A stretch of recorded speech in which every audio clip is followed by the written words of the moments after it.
Find your fall vibes in Pearland with a full calendar of autumn events. Hike through history from Valentin's Brewing Company to the Old Settler Cemetery on October 25th. And on October 26th, you can kickstart your holiday shopping at the Pearland Boutique Shop and Hop.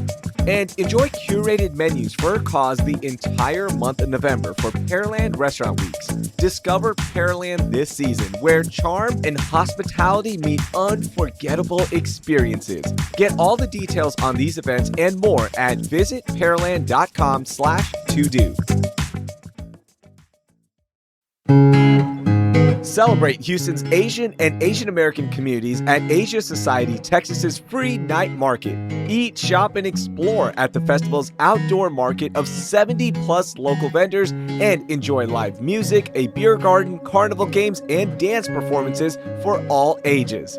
I can't wait for this one-night-only night market on Friday, November 1st at Asia Society, Texas in the Museum District. Learn more at asiasociety.org/Texas.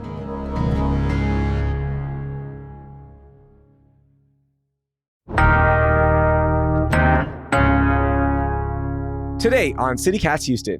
On the ballot this November, Houston ISD is asking voters to approve the largest school bond in Texas history, $4.4 billion.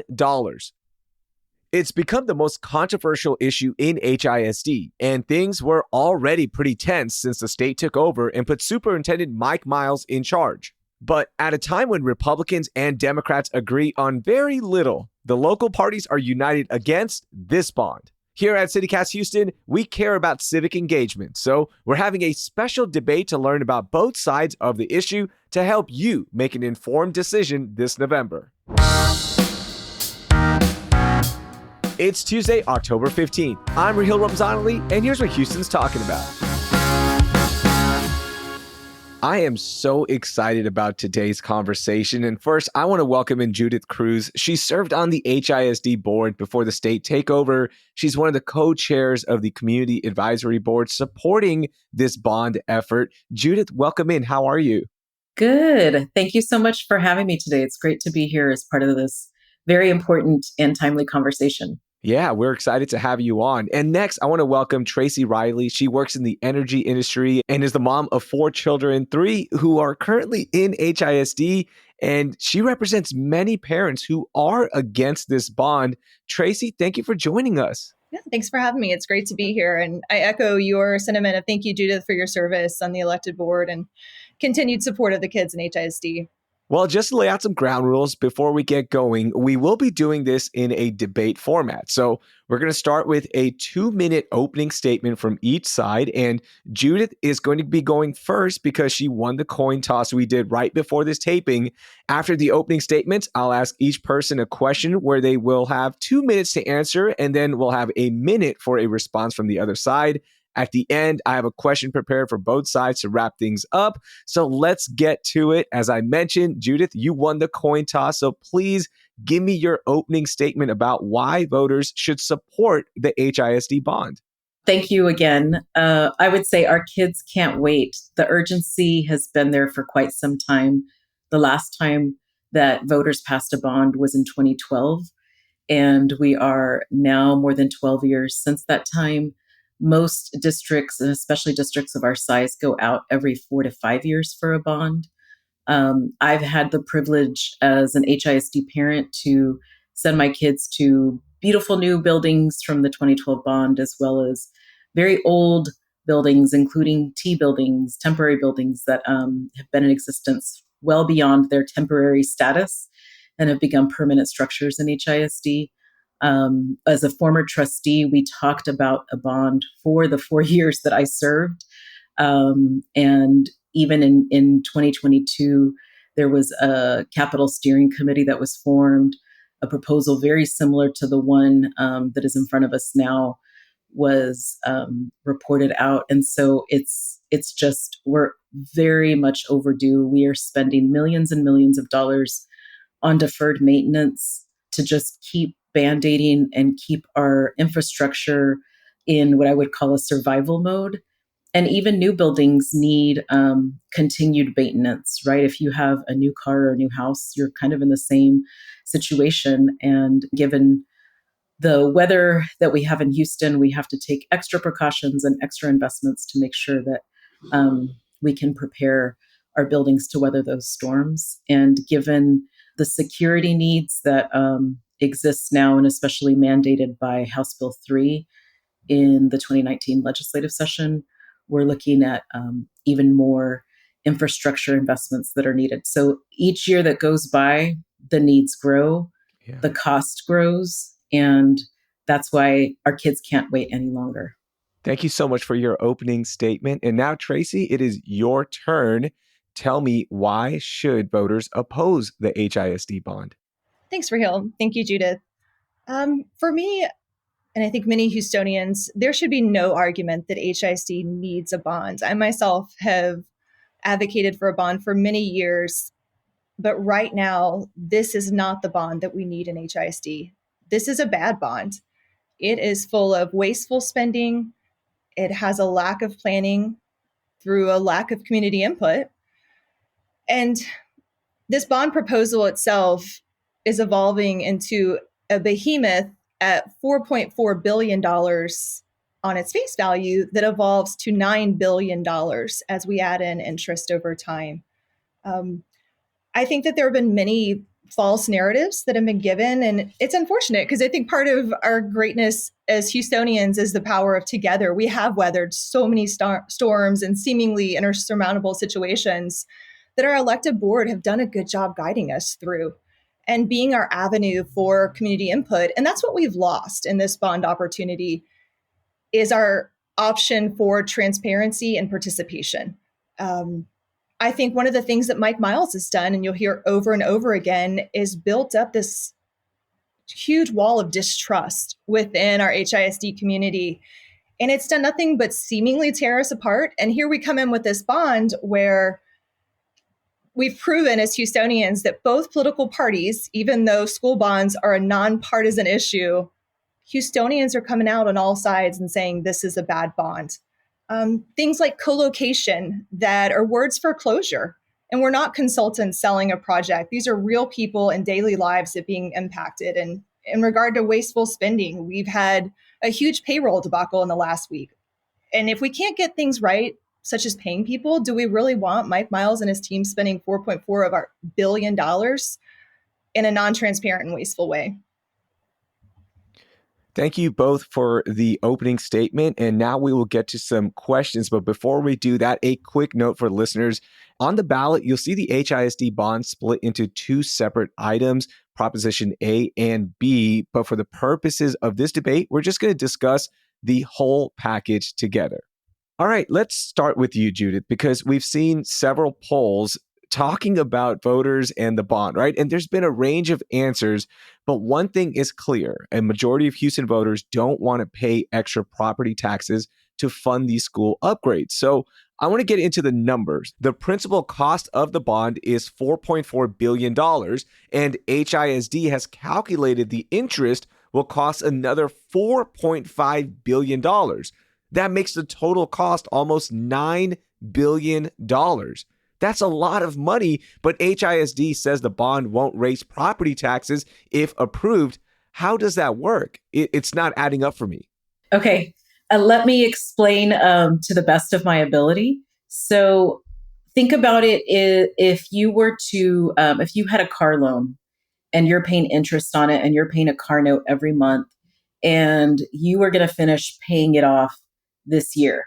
So you would, in theory, have quite a bit of money freed up the next few years because you would no longer have a car note. Oh, but you realize you still need a car. And so you go out and you get a new car note. Had I not gotten a new car note, I would have less debt. But because I got a new car note, my debt goes back to where it was before. So it's kind of the same with this bond. Because HISD has not gone out for a bond for so long, our debt payment is pretty low. And so if this bond were to not pass, our taxes would actually go down. But because we have pretty low debt and our interest rate is, we're in good standing, so we're able to get a good interest rate, then in theory, it would just kind of make things, all things equal. If you look at the bond order, the language in the bond order has some assumptions. And so this can create a little bit of confusion, and any financial forecaster has to make assumptions, right? We assume all these things to be true. And so it says that there's an assumption that property values will go up each year. But if you actually do the calculations and you look at the math with or without those assumptions, even if property values don't go up, let's say that the property values were to remain stagnant, which is pretty unheard of in Houston, but let's say that were to be true, HISD would still be able to pay off that debt by 2058. And the other thing that I wanted to note is in the bond language, when you go to the ballot, it's going to be the last thing on your ballot. If you live in HISD boundaries, it'll say this will be an increase in taxes. So in the state of Texas, you are required to state that, even if it doesn't raise taxes, because in theory, it could, right? Property values increase, whatever happens, something changes drastically. But in this case, because of where HISD is in their current financial standing, it wouldn't increase taxes. Traci, your rebuttal? I think one thing that we're not mentioning here is that HISD actually has the ability to lower our tax rate, and that is not being entertained in this. So when the choice was made, as Judith mentioned in the introduction, the Capital Planning Steering Committee was a fantastic group of people, of Houstonians and architecture, construction professionals, as well as average Houstonians, I would say, and bond debt servicing folks, attorneys, past trustees. So people who had a good grasp on taxation within Harris County, the state of Texas, as well as HISD boundary, who had an informed opportunity to know what it looked like in 2012 when we went out for a bond, and even further back. And then whenever the state made the decision to take over, in April, I would say, all of a sudden those meetings stopped and we had no further information. Fast forward, here we are again in April, a year later, we're going to get a bond. And this biggest difference for us is, as I mentioned before, there's no argument that we need a bond. This is a bad bond, and the time is not now for this bond. To give an unelected, appointed a board of managers who only answers to that unelected, appointed superintendent, we don't have that community input. There's no discussion of lowering taxes and doing what's best for Houstonians. It's a moonshot and a cash grab. We're going for the nice to have and not need to have. And that is never entered into this discussion on HISD's part. And all of that wrapped up together really proves to us the lack of transparency. Well, let's recap real quickly what the school bond would pay for. It would rebuild 22 schools, renovate or expand another 16 schools, fix old air conditioning and heating units, improve campus security, expand pre-K, and build 3 new career and technology centers. On paper, Traci, these all sound like good things for students and teachers. Why are you against these improvements? Well, as a parent of students who have 2 schools that would benefit from this bond of full builds, I clearly have a lot to gain, as well as does my community. On paper, I still think it looks bad. Doesn't matter who the superintendent is. It's a bad bond package. There is no room for community in Mike Miles' HISD. And public schools are a part of our communities. And if we can't trust the leadership in our school district, we don't even want to be a part of this opportunity to enhance our campuses because the community isn't a piece of the puzzle. House Bill 3 that was mentioned for security upgrades, which is a part of this bond package, is actually an unfunded state mandate. So if you really want to drill down in the taxes, we're going to get double tax. So we're paying our taxes right now. We're not having any opportunity for tax reduction because the district's trying to go for this moonshot, largest bond ask in Texas state history for the school district. And right now there's options for waivers, and that has never come up from the district's dialogue on this. So I will always go back to the lack of transparency and trust has really swayed me to the no vote, because we're only getting a piece of the puzzle. And I think it's disingenuous to say, don't you want your kids to be healthy? Absolutely. And I do know that our elected school board They worked really hard. They knew that Texas was belt tightening. They knew that we were going to have limitations on school funding. And they worked really hard to save up a fund balance of a whole lot of money that when the federal COVID tax relief went away, that we were going to have to pay for some things. And the narrative is not there to the public. It's constantly about how bad things were and they didn't do things right. This is a bad bond package and we're not doing things right now. Your response, Judith. Yeah, so it's interesting because bonds are a mechanism that we're given, right, to invest in our infrastructure. And folks might say, well, the state needs to invest more money, and they absolutely do. We need an increase to our basic allotment. There is no doubt about that. But even if we were to get that increase in the basic allotment, it would just scratch the surface, right? And that basic allotment, what HISD's general fund is, right? Their everyday operations, what pays for salaries, what pays for buses, and all the things that make schools happen. That money should be prioritized for educating our students, right? We already know we don't have enough, and especially for students that have higher needs. And the more that we spend on maintenance and plugging the holes, the less that we have for instruction. And so bonds are a mechanism that we have at our disposal to be able to take out a loan, even with interest, right? This is how we do mortgages and how we do car loans. This is not an unheard of phenomenon. We will pay interest over time. It will make the final payout much bigger. This is not an anomaly, right? Yeah. And so it's important to think about what is the mechanism that we have that allows us to be able to do that. Okay, Judith, let's talk about community input because it's been brought up, and I want to follow up on that. As a member of the HISD Community Advisory Committee, you and others made several recommendations about the bond proposal, but so far only one of those recommendations has been followed, and it's just one example of the lack of trust, and we're going to keep hearing this word a lot, trust, that many people have with the district. Why should voters trust that this administration is going to listen to community members when it comes to important design decisions and spending public money? Yeah, so we went through a pretty robust process being on the Bond Community Advisory Committee. So we had a series of public meetings where the administration presented the bond proposal. You can go to houstonisd.org/renew HISD to find recordings of those meetings and all the things that were shared. And we heard lots of feedback from different parts of HISD, students, parents, teachers, etc.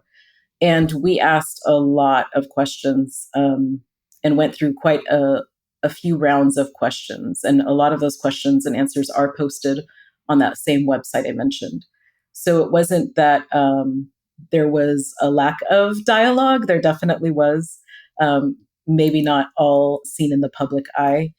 And I think that the adoption of the College and Career Readiness Task Force recommendation is probably one of the most pivotal because that will help inform the strategy, not just for the proposed new career and technical education centers, but also just longer term strategy on how to make sure that our students are on very clear post-secondary pathways and that all of the entities, higher education, industry, K-12, are working together to do just that. So that was a pretty pivotal and critical recommendation that the administration did adopt.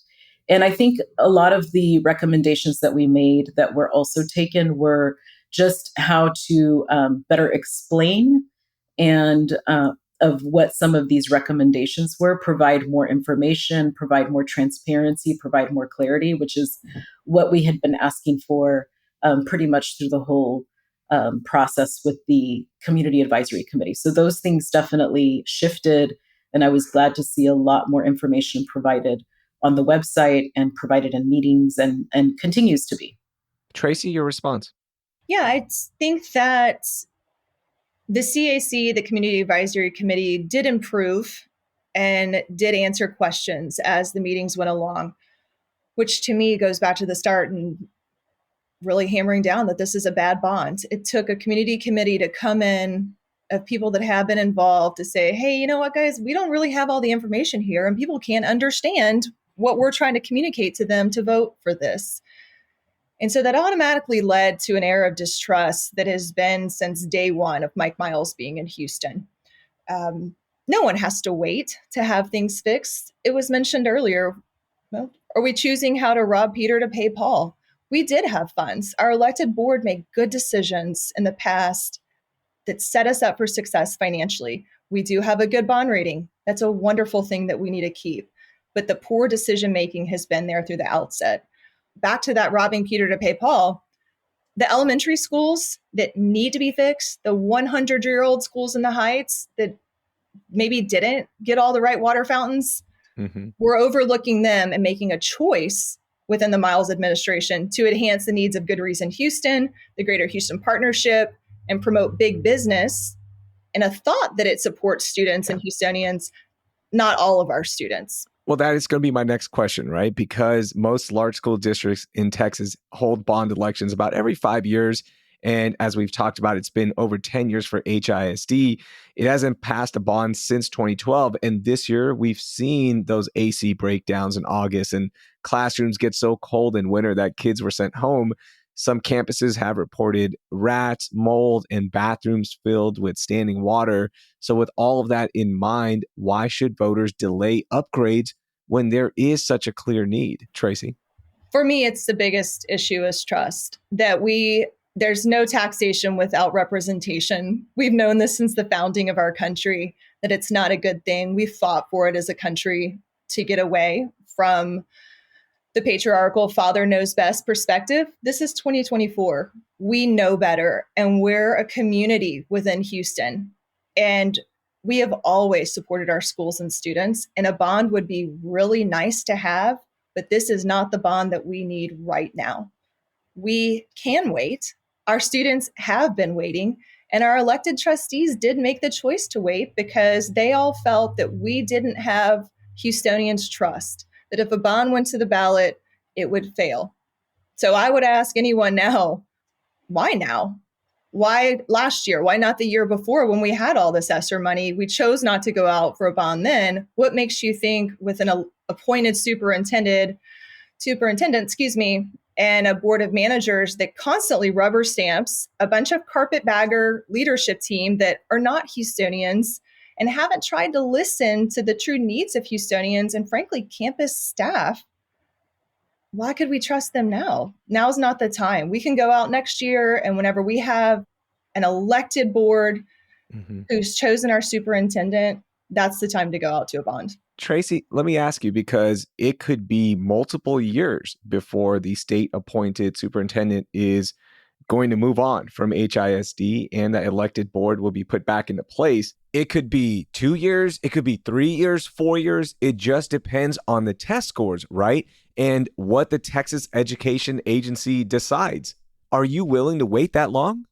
I'm willing to ask the superintendent and his team to stop spending money on adult-sized spin bikes in elementary schools, to stop using $100 million to put one smart board that works in front of another smart board works, redundancies in buying furniture. All of these costs allocations that were spent on Mike Miles's new education system, spreading throughout the city, whether needed or not in those schools, were funds that could have been deployed on maintenance.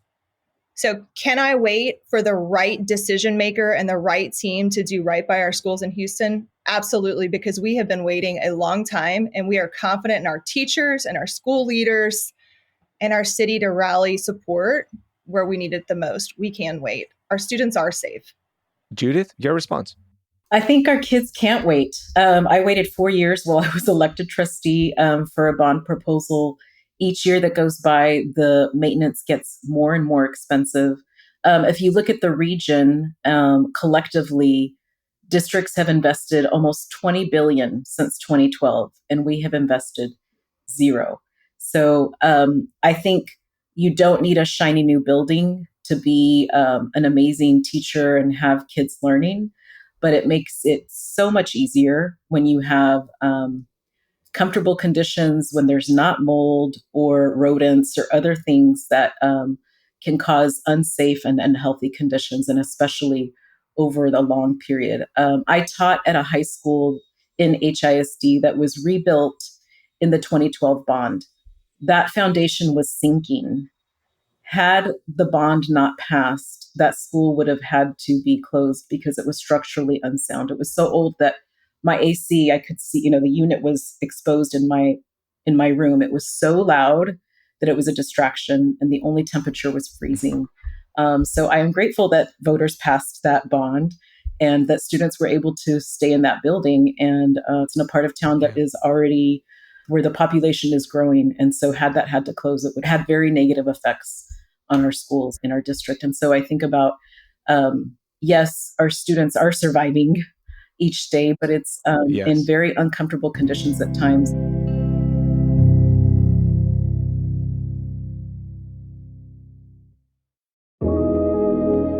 Researching schools for my kids was important to me and my wife. And if you're currently doing that, then I have another option in education beyond the traditional offerings for your family. Check out The Village School. It was named a top 20 best private school in America by niche.com and offers pre-K through 12th grade. The Village School curriculum is rigorous and focuses on STEAM. That's a combination of science, technology, math, and the arts, so students are prepared to accomplish great things in their personal journeys. Want to see if the Village School is right for you and your student? Join them on November 8th at 9 a.m. for their open house, where you can tour the campus, meet with faculty, and see how you fit into their incredibly diverse community that has more than 90 countries represented. Register for the open house at thevillageschool.com. Again, their open house is on November 8th, and you can register at thevillageschool.com.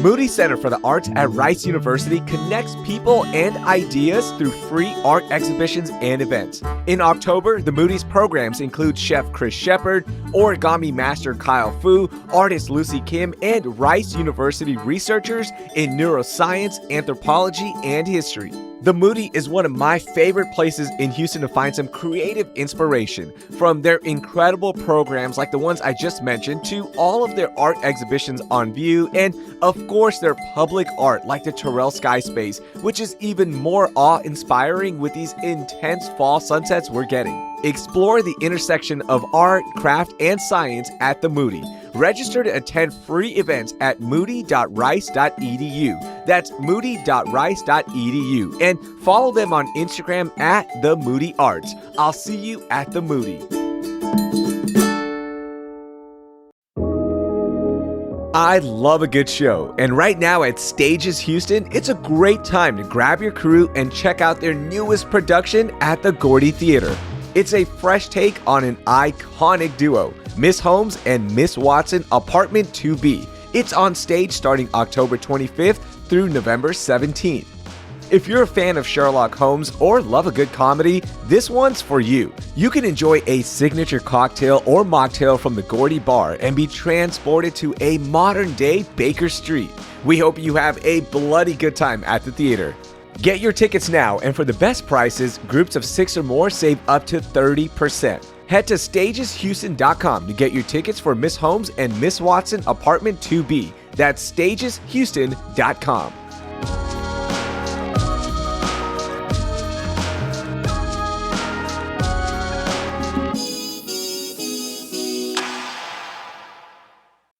Judith, let's talk about co-location, because this has been one of the hot button issues with the bond, right? And what this bond will do is it would move 8 schools from their buildings to a different campus. So basically 2 schools would share the same campus but have separate programs. What do you say to community members who believe this is a backdoor way to close down a school?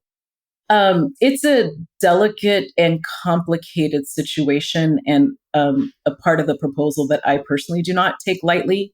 The elected board, prior to me even being on the board, in 2019, had a performance audit done by the Legislative Budget Board Bureau in the state of Texas. And that LBB report found that we had a lot more buildings. Our capacity was much more than what our student body was.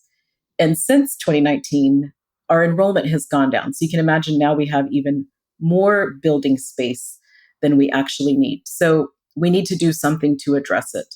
And nobody wants to talk about school closures. Nobody wants to talk about school consolidations because it affects the lives of students and families and teachers in the communities affected. So I don't ever want this to be a conversation that is taken lightly, but it has been something we've been talking about in the district since before I was even on the board. So we know that there is an issue that needs to be addressed. It is unfortunate, but it is our reality. And so I see co-locations as a way to preserve the school communities while starting to address some of those efficiencies and cost savings so that we can continue to provide an education to students in their communities as much as possible. And down the road, if this bond doesn't pass, there will have to be some kind of measure taken to address our under-enrollment and our overcapacity of buildings, unfortunately.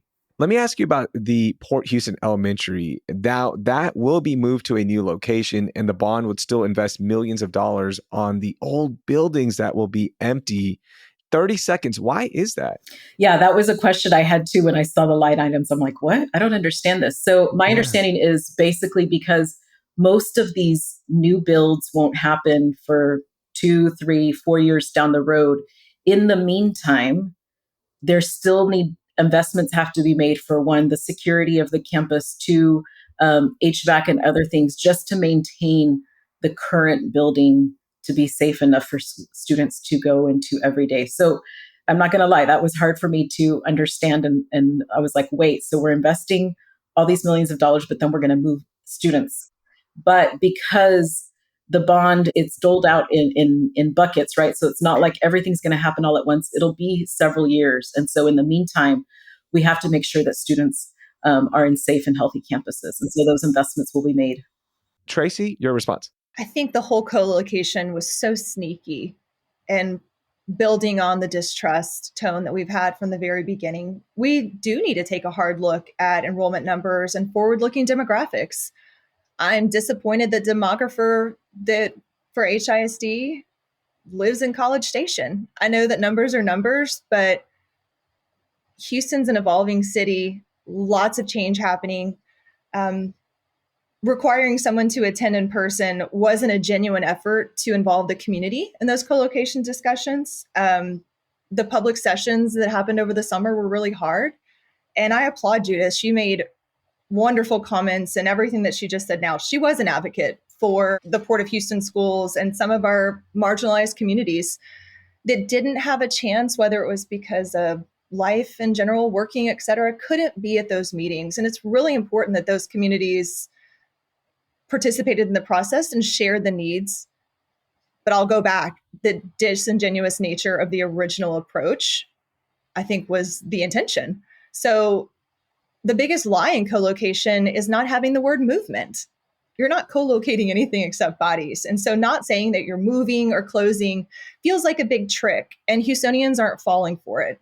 Co-location is closing schools. If you're going to close schools, and it needs to be done, you have to involve the communities. It can't be a pie chart.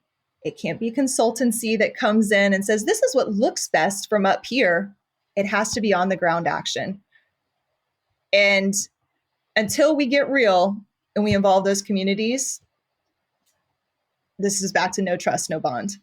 All right, this is going to be our next to last question for the debate, and we will then wrap things up. But Traci, this one's for you. This fall, we've seen a surge of security threats at Houston schools, and at least 7 students have been arrested for making threats.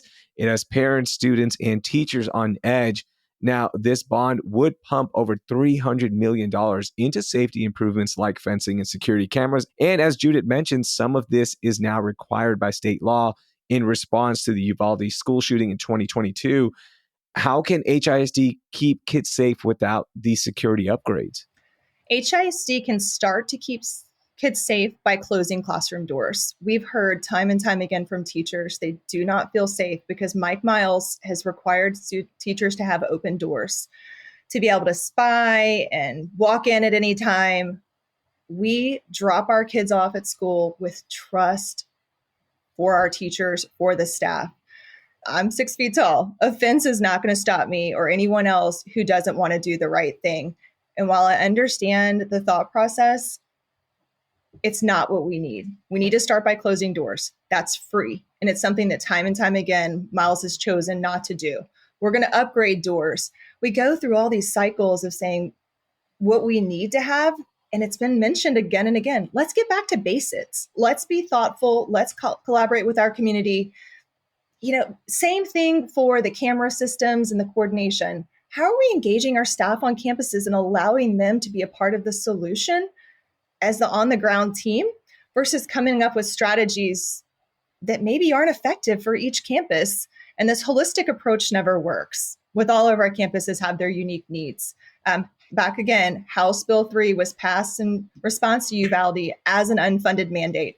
So if our legislators want to get real and care about kids and supporting their safety, they need to put some dollars behind it and not ask us as taxpayers to go out and give the money again when we're already paying property taxes.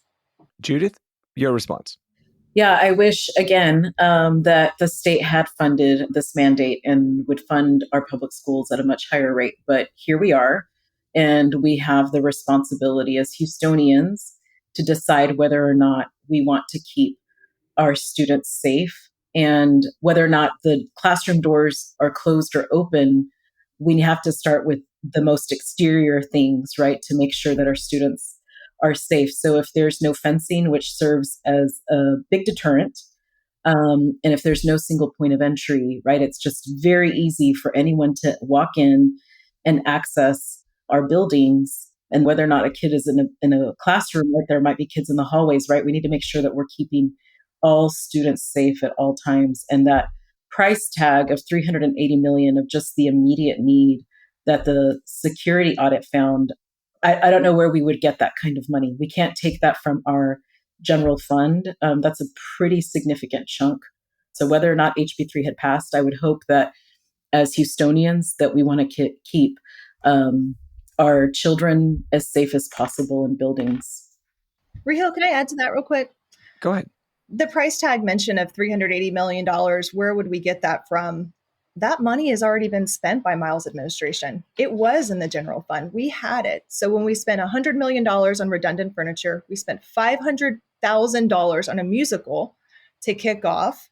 What about the money that it cost to rehire whenever half of the teachers in HISD left? All of those funds could have been used for maintenance or security. So we really need the public to stay informed and understand there is money being spent. It's not being spent on security. And that's a choice being made by this administration. Thank you. All right. Final question for both. And since Judith went first with the opening statement, Traci, you'll go first on this final question. What happens if this bond doesn't pass? How can we make sure schools are safe and healthy places for our teachers and, most importantly, children? If this bond doesn't pass, we go out whenever the time is right. We have people that care participating in this process that we can trust. I am very confident in so many of the organizations that are in our schools that will still continue to stand by students and meet them where they are. Wraparound services are part of the things that we lost, and understanding that while those dollars went away, the hearts, minds, and pocketbooks of Houstonians are still open to loving and caring for our students and keeping them safe, nourished, and emotional needs to be met. Please volunteer your time. I don't think anyone in our city is ever afraid of putting their money and time where their mouth is and making a commitment. And going back to that, we are Houston. We are together, and we're always going to get this done. Don't be misinformed. I ask all Houstonians to join me, and don't be fooled, be informed. We can go out for this bond again. We have the whole package set up. We repackaged a previous 22 proposal. We can do this, you guys. This is not the end. It's only the beginning. No trust, no bond. Judith, same question. What happens if the bond doesn't pass? How can we make sure schools are safe and healthy places for our teachers and, most importantly, our students and children? Yeah, a district typically spends quite a large amount of money just in putting together proposals and the education and all of the things that go into a bond proposal. So I don't anticipate a bond proposal coming back anytime soon. And typically, districts also look at when is the highest voter turnout in order to get the most votes for a bond. And it's a presidential election, which we are in this year. So I think it will be at least 2 years, if not more, before another proposal is before us. And again, it delays. It is more time that our students don't have. The students that were kindergartners in 2012 are now close to graduation. So we went a whole generation of HISD students without investing. So how much longer are we willing to go without investing? And if it doesn't pass, I do feel like the negative implications of this vote will be felt for years to come. I do hope that I'm proven wrong, because I do care about the students and our staff in buildings, and I want them to be in nurturing and healthy and happy places. This is not about who's in charge, who the adults are. Well, with that, Judith, Traci, thank you so much for joining us and educating us on both sides. And now it's up to the voters to decide if this bond package will pass. Again, thank you so much. Thank you. Thank you for the opportunity. That was Judith Cruz, former HISD board president and co-chair of the Bonds Community Advisory Committee, and Traci Riley. She works in the energy industry, and 3 of her 4 children attend HISD schools. If you learned something new this episode, send it to 3 friends who care about education. And if you're new here, welcome. We want to be part of your daily routine and bring you news, culture, and joy about H-Town. So please hit that subscribe button. And while you're at it, check out the link in our show notes to sign up for our daily newsletter, Hey Houston, for even more news and events around town. That will do it for today. I'm Raheel Ramzanali. Thank you for listening, and I hope you learned something new.